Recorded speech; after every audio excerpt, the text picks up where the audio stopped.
And we wanted to know whether changes could be coming for officers who are tasked with keeping your kids safe in our schools. Investigative reporter Carla Reid joining us live here in the studio. And Carla, a local lawmaker says SROs need additional de-escalation training. Yeah, all SROs in the state are required to go through some mental health and de-escalation training, but a tweak to the law would make sure that that training is focused on dealing with kids.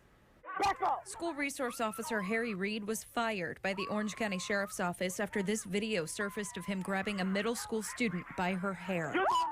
Miles away in Volusia County, Deputy Julio Rodriguez resigned after students told investigators he would ask them inappropriate questions. I'm doing this for you.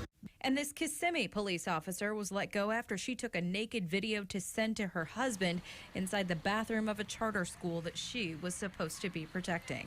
It is certainly a concern for everybody, and I'm sure I can speak for the other agencies in the area that it is critical for us to get the right person in each school. Kissimmee Police Chief Jeff Odell took swift action against that former SRO, opening up what he says is a coveted position. The specialty unit makes up about 10% of his department. I've been worried that, we would just have to assign officers there to fill the positions, but we're fortunate that we haven't had to do that. We've had people that are interested. But State Representative Carlos Guillermo Smith says that hasn't been true for every agency across the state. It's not just like suddenly we pass a law and we need to have all these school resource officers and these SROs just fall out of the sky and they're trained and they're ready to go. Like, that's just not practical. Though many agencies require officers to go through SRO-specific training, FDLE has no certification process in place specific to an SRO or school safety officer.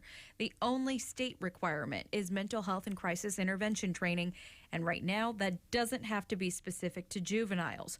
House Bill 1083 would clear up language to ensure every SRO is trained on mental health and de-escalation of children. There's a lot of unintended consequences that came from the Marjorie Stoneman Douglas School Safety Act, which we passed in 2018.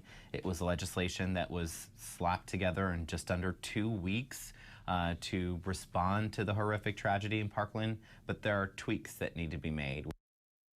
Now, Chief Odell said in Kissimmee, SRO supervisors all the way up to the rank of captain are doing regular check-ins at their schools to make sure their officers are living up to their expectations, and also to check for burnout. He says with any specialty assignment, burnout can happen quickly. Back to you. All right, interesting story. Thank you for that. Good to know that, again, more training is likely there.